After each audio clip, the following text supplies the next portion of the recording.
Olá, estamos iniciando mais um Cidadania. Eu vou entrevistar a nutricionista Ana Beatriz Vasconcelos, que é coordenadora da área de nutrição e de alimentação do Ministério da Saúde. E o tema da nossa conversa é um tema muito presente na mesa de todos, inclusive dos brasileiros, que é a questão do sal, a necessidade de redução do sal nos alimentos. Doutora Ana Beatriz, muito obrigado por ter atendido o nosso convite. Antes de nós conversarmos, nós vamos pedir para soltar um VT preparado pela nossa reportagem sobre esse tema. Por favor. Recentemente, o consultor da OMS, Organização Mundial de Saúde, Franco Capúcio, declarou que os governos de todo o mundo poderiam evitar milhões de mortes prematuras e reduzir seus gastos com saúde se adotassem leis para reduzir a quantidade de sal nos alimentos. Ainda conforme dados da OMS, a hipertensão é a maior causa de mortes no mundo, fazendo 7,5 milhões de vítimas por ano. Estudo de 2007 aponta que uma redução global de 15% no consumo de sal evitaria quase 9 milhões de mortes até 2015. A OMS recomenda um consumo máximo de 5 gramas de sal por dia. O consumo médio por indivíduo na Grã-Bretanha é de 8,6 gramas diárias. Nos Estados Unidos, esse número cresce para 10 gramas. No Brasil, o consumo médio está estimado em 15 gramas diárias. Isso representa 30 vezes mais que a necessidade do indivíduo. Eu sou de Roraima. Em Roraima tem muitas comunidades indígenas. Nos índios que estão mais isolados, que o sal chega com mais dificuldade, é difícil você pegar um caso de pressão alta.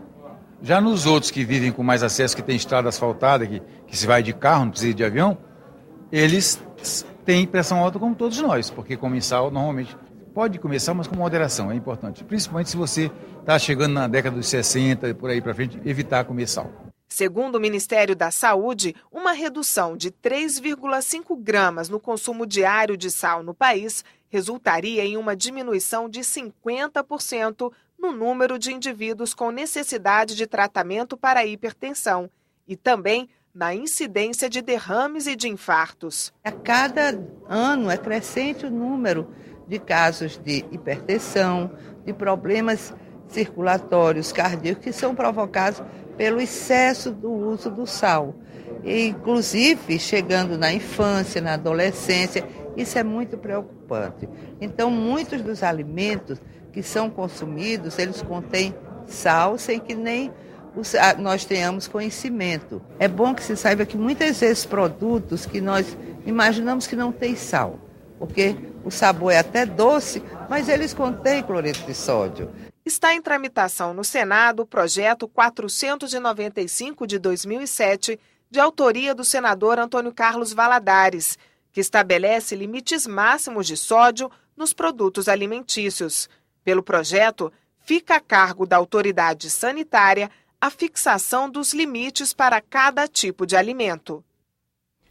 Doutora Ana Beatriz, por que um assunto tão importante, com esses números aí são apavorantes, só recentemente veio à tona? Só agora a medicina descobriu esse problema do sal? O que houve que só agora apareceu? Não, acho que essa questão do consumo de sal, ele sempre esteve presente aí toda na avaliação dos estudiosos, tanto da medicina quanto da nutrição. O que acontece? O que acontece é que nós tivemos uma mudança de um modelo muito grande no perfil de doenças. Então, aquelas doenças que eram tratadas caso a caso no consultório, né, a hipertensão, as doenças do coração, elas hoje já respondem pela a massa de doenças que a gente tem no país, pela carga de doenças, principalmente que o Sistema Único de Saúde recebe. Então, se nós tínhamos um modelo de doenças, vamos dizer assim, que eram as doenças transmissíveis, nós passamos para um modelo de doenças não transmissíveis, são chamadas doenças crônicas. Hoje, esse é o modelo de doenças da população mundial e também da população brasileira. Ou seja, hipertensão, diabetes e doenças do coração, câncer. E esse conjunto de doenças chamadas de doenças crônicas, elas hoje fazem parte desse maior número de impacto nos sistemas de saúde. Então, essa dimensão da saúde pública, ela, a partir da década de 90, ela já começou a ser alertada. No final da década, no ano de 1999, no ano de 2000, precisamente, a OMS lançou um relatório 196, que foi o relatório exatamente sobre a questão da dieta, atividade física e controle das doenças crônicas, no sentido de alertar a mudança que as políticas públicas de saúde precisavam fazer em todos os seus níveis para controlar essa enorme carga de doenças. Então, esse assunto ele já estava presente, mas ele ganha essa dimensão da saúde pública, de uma intervenção mais geral na população, e não clínica, e não caso a caso, a partir aí, no Brasil, principalmente a partir de 2000. Mas a OMS é que lança, que faz esse alerta no ano de 2000 para o mundo inteiro, mostrando a necessidade da mudança das políticas públicas dos países. E pelo visto, é uma questão de fato mundial, atinge a todos indistintamente, ou tem algum país, algum povo que consuma menos sal a ponto de não ter esse problema? Veja bem, na hora que você entra no modelo de mundo globalizado, né, quer dizer que os países eles padronizam as suas formas de consumo, as empresas hoje são empresas multinacionais, estão presentes em todos os países na produção de alimentos, também as grandes redes de supermercado, também as grandes redes de fast food. Então nós temos um modelo hoje mundial que é um modelo padronizado de alimentação. Então todos os países, quer dizer, à medida que eles ingressem nesse modelo, eles têm os mesmos problemas, porque o alargamento desse modelo de consumo mesmo tem mostrado o seu impacto negativo na carga de doenças. E a solução seria simplesmente a redução da quantidade de sal, do cloreto de sódio nos alimentos? Olha, Bastaria isso? São várias as soluções, essas medidas que são medidas assim, onde as ações têm que ser ações para impacto populacional, elas têm vários caminhos, né? Nós temos que fazer vários caminhos. Sem dúvida nenhuma, a redução do sódio nos alimentos é um caminho importantíssimo que vem sendo trilhado tanto pelos governos de vários países, como também do governo brasileiro, do Ministério da Saúde do Brasil. Agora, existem outras medidas que são medidas também que alicerçam esse processo, né? Que é todas as medidas que você vai, do ponto de vista da atenção primária, da organização do serviço para recebimento já dos casos e da orientação alimentar, a mudança da alimentação nas escolas. Você tem aí uma cadeia que o Ministério vem atuando, né, de uma forma sistemática em eixos diferentes. O eixo da questão da produção de alimentos é importantíssima. Ele talvez seja o mais decisivo para fazer uma grande alteração nos números da doença hoje no Brasil. Então, reduzir individualmente a cada alimento, encontrar, né, um menor nível de sódio que precisa ser adicionado e uma mudança geral na forma de consumir. Hoje, o que nós temos no Brasil? Os brasileiros consomem fora de casa. Então, assim, a maioria das refeições hoje, a maior parte das populações que vivem nas áreas urbanas, as pessoas não têm o hábito de cozinhar em casa.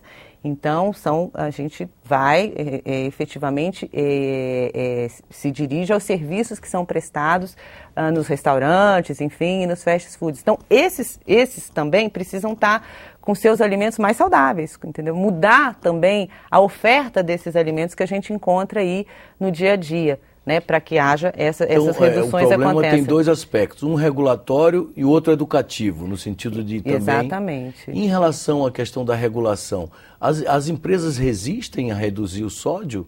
Quer dizer, não seria uma coisa... Qual é o interesse econômico delas manterem alto índice de sódio nos alimentos se a medicina já comprovou que isso provoca malefícios grandes à população de forma geral? Eu acho que algumas empresas, principalmente as de matriz multinacional, que estão mais também pressionadas, né, pelos consumidores internacionais e também pelos consumidores nacionais, elas já vêm fazendo mudanças tímidas em alguns produtos. Isso é um ponto. Eu acho que no caso aqui do Brasil, a gente também tem empresas que precisam ser trazidas para esse movimento mais saudável, principalmente as empresas de laticínios, as empresas de embutidos, que precisam estar também, vamos dizer assim, engajadas nessa tentativa de mudar tecnologicamente o seu processo e de fazer uma redução de sódio, mesmo que num processo tecnológico igual dos seus produtos, que possam reduzir mais. Eu acho que a gente precisa ver isso. E também eu acho que a gente vai ter que pensar, isso eu acho que é numa primeira fase, o que a gente tem que pensar realmente é na nossa mudança da forma de consumir os alimentos, quer dizer, nesse modelo de consumo que a gente tem hoje. Quer dizer, então a gente tem um modelo que é sempre assim, inclusivo, né? A gente sempre quer mais, né? Quer mais, então fornecer vários alimentos, muitos também refrigerantes, então você come muito sal, toma muito refrigerante, e eu acho que vai ter que chegar um momento que a gente vai ter que quebrar mesmo, a gente vai ter que fazer um retrocesso. Essa é a parte mais complicada, porque ela também contraria os interesses da indústria. Exatamente, essa é uma parte complicada, mas eu acho que num primeiro momento a redução do sódio nos alimentos individualmente é uma estratégia importantíssima, acho que algumas empresas já estão engajadas e tal, acho que precisa um pouco mais de fortalecimento e um pouco mais de assertividade até do setor produtivo nessa decisão de reduzir, de comunicar aos seus consumidores que reduziu, porque isso hoje também é um diferencial importante para as indústrias. Eu acho que assim como elas têm responsabilidade ambiental, elas também têm que ter uma responsabilidade nutricional. Elas também têm que ter, o produto delas não pode fazer mal à saúde das pessoas. Então a gente tem lutado muito por isso no Ministério da Saúde. Agora acho que tem esse outro movimento, que é um movimento que vem em seguida, que é a gente repensar mesmo o modelo de consumo que a gente